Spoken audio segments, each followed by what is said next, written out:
Вы смотрите новости. В студии Надежда Саханская. Здравствуйте. Главные темы этого утра. Каждый голос важен. В России начались выборы, которые продлятся до 19 сентября.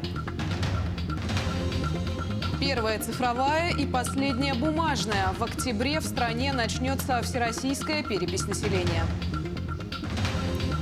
Все условия для диспансеризации. Специалисты Федерального медико-биологического центра провели медосмотр жителей села Бердигистях Горного района Якутии. В Якутии стартовали выборы 3 уровней – федерального, республиканского и муниципального. В этом году республика будет выбирать депутата Государственной Думы по Якутскому одномандатному округу номер 24. Также пройдут выборы по федеральному округу, куда внесены 14 политических партий. Дополнительные выборы народных депутатов Якутии пройдут по Колымо-Индигирскому одномандатному избирательному округу. Также состоятся 76 муниципальных избирательных кампаний, дополнительные выборы 16 депутатов, представительных органов 11 муниципальных районов, глав 37 городских и сельских поселений, в том числе глав 5 районных центров. Сегодня ровно в 8 часов утра открылись 794 избирательных участка республики.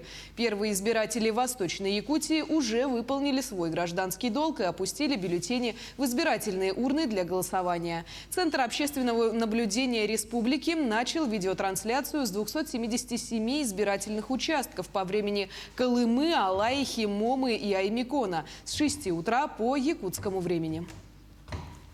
Теперь жители республики могут контролировать и следить за ходом выборов. Это стало возможным благодаря Центру общественного наблюдения.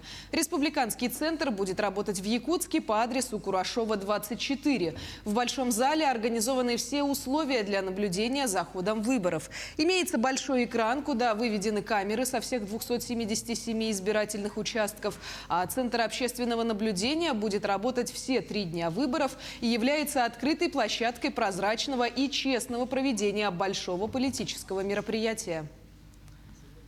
Всего в досрочном голосовании в отдаленных и труднодоступных местностях на выборах депутатов Государственной Думы ФСРФ 8-го созыва приняло участие 9428 избирателей республики.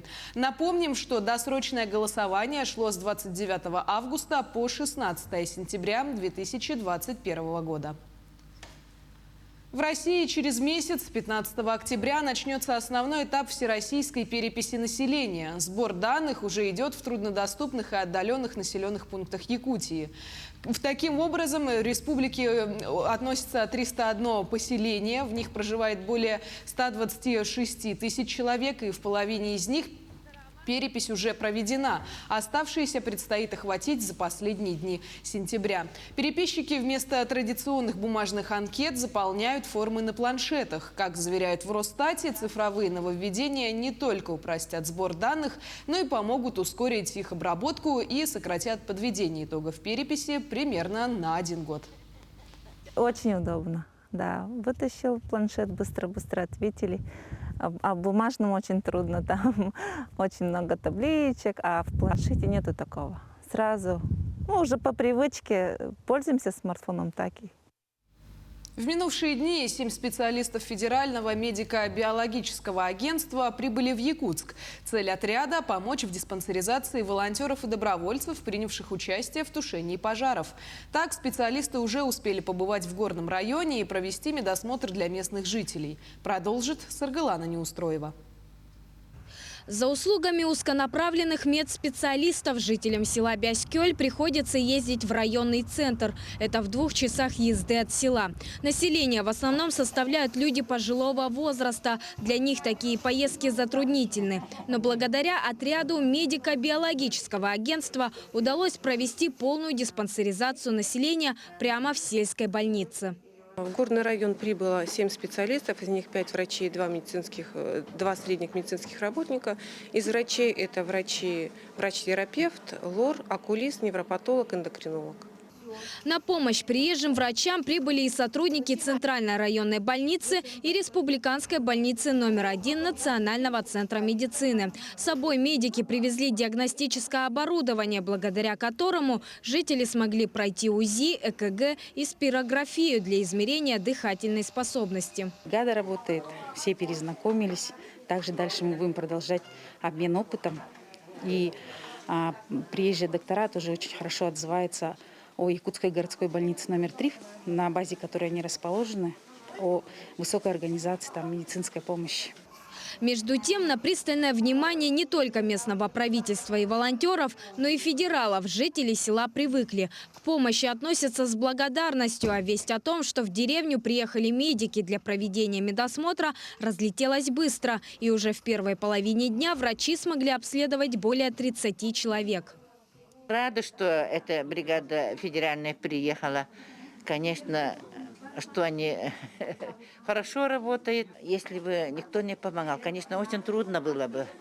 В Якутии специалисты агентства пробудут до конца сентября. Однако пока, по их словам, желающих пройти медосмотр в Якутске мало. При этом все условия для диспансеризации именно волонтеров и добровольцев созданы. Это отдельный вход в поликлинику, широкий спектр специалистов и услуг и практически полное отсутствие очередей. Надо только прийти. Сарглана Неустроева, Семен Семенов, Горный район.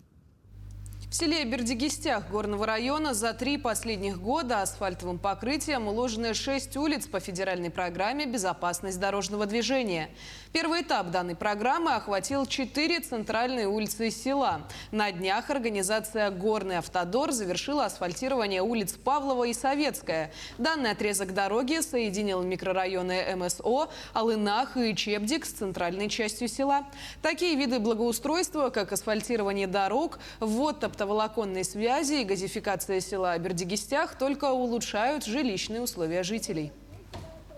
Улицы Павлова и улицы Советская общей протяженностью 1 километр с асфальтобетонным покрытием, ширина которой составляет 6 метров и обочина с 2 сторон по 2 метра.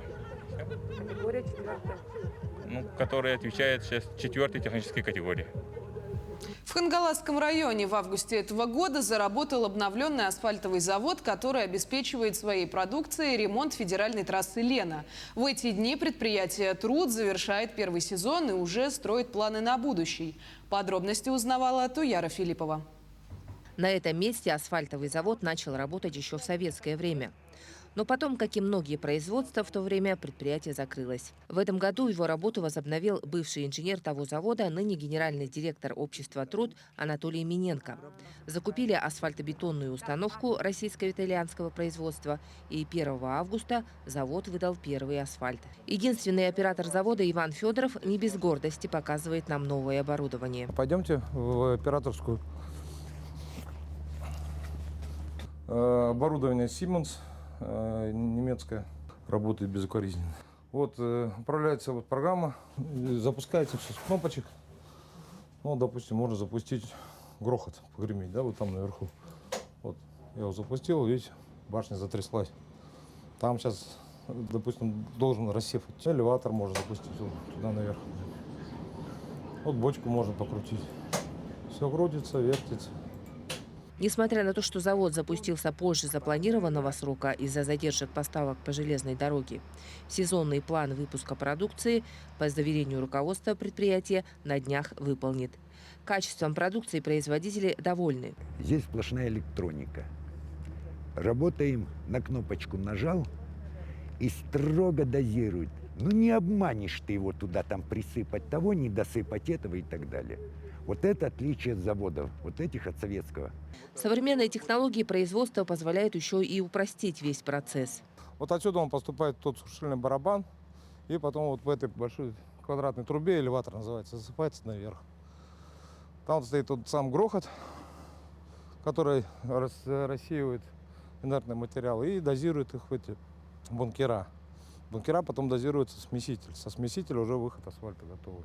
Единственная проблема, с чем столкнулись на заводе – придирчивость, в кавычках, точной техники. Специалисты 1,5 дня ломали головы, почему же время от времени отказывается работать система. Причиной оказалось скачущее напряжение в электросетях. Вместо 220 вольт 197. Вот откуда. А здесь итальянские форсунки стоят, которые максимум плюс-минус 4 вольта. Мы и протирали салфеточками туда-сюда, пока не дошли. Хорошо, что купили вот этот дизель 320 киловатт, японский. Выдает строго, и голова не болит, и никакой проблемы, никаких сбоев. Если и дальше не будет сбоев, то работой предприятие как минимум на ближайшую пятилетку обеспечено. Помимо основной работы, это содержание 108 километров федеральной дороги М-56, договорились о поставках с компанией «Дорис», ремонтирующей улицы в Якутске. Помимо этого, предприятие надеется и на республиканские заказы. Так что объемы выпуска асфальта планируют увеличить в следующем году как минимум в 3 раза. Туяра Филиппова, Георгий Григорьев, Хангаласский улус. Драматический театр имени Александра Сергеевича Пушкина отправляется на гастроли в Приморье. Труппа Русского театра представит жителям и гостям Владивостока 7 спектаклей. Подробности в материале Марферины Алексеевой. Артисты драмтеатра взволнованы и в предвкушении. Труппа театра объездила весь Дальний Восток и множество городов в стране. Но так сложилось, что именно во Владивосток поедут впервые. В гастрольный репертуар включены самые разнообразные, самые просматриваемые спектакли. Откроют показы классическое произведение Александра Пушкина «Капитанская дочь». Очень хорошая тенденция в последнее время у нас возникла. То, что когда мы показываем спектакль школьникам, они, если они не читали первоисточник, то от увиденного в зале, сидя, да, что происходит на площадке театральной, у них появляется интерес к тому, чтобы взять первоисточник, открыть книгу и прочитать, что же там на самом деле было-то. Также в программе имеется музыкальный спектакль. Это драматический мюзикл Анны Ячичуревой, к выходу которого труппа театра готовилась более 3 лет. У меня, наверное, такая самая значимая для меня роль – это в мюзикле. Я буду ждать, даже если вы не придете. Мне очень повезло, я играю там маму 2 прекраснейших сыновей. Будут самые кассовые и всеми горячо любимые комедии. Одна из них о любовном треугольнике. Жены главного героя, живя на соседних улицах, 3 года не догадываются о существовании друг друга. Слишком женатый таксист, кто-то знает как слишком влюбленный таксист. Это одно и то же произведение. Вот, здесь довольно-таки интересная подача, это стендап, это интересное решение сценографическое, тоже идет на ура. Я думаю, что приморский зритель тоже получит определенное удовольствие от просмотра этого спектакля. Не обошли стороной и патриотические произведения. «Хроника любви, жизни и победы» в произведении Владимира Федорова «Два берега победы». Это спектакль о настоящем боевом союзе между СССР и США, о заокеанских истребителях, добравшихся до якутских аэродромов. Добрый вечер, дамы и господа! Ресторан «Аэрокобра», авиабаза «Лэнфилд», штат Аляска приветствует вас! Открывается занавес и стоит во весь рост самолет «Аэрокобра». Это надо видеть, надо смотреть. Также детская программа и даже ресторанный роман с повестью Куприна «Яма». Показы начнутся с 19 сентября и продлятся до конца месяца. А уже в следующем году Академический краевой драмтеатр имени Горького, на базе которого и пройдут гастрольные показы, ответно приедет в Якутск. Марферина Алексеева, Владимир Павлов, Артем Алексеев, Якутск. К этому часу это все новости. Мы продолжаем следить за развитием событий. И оставайтесь с нами.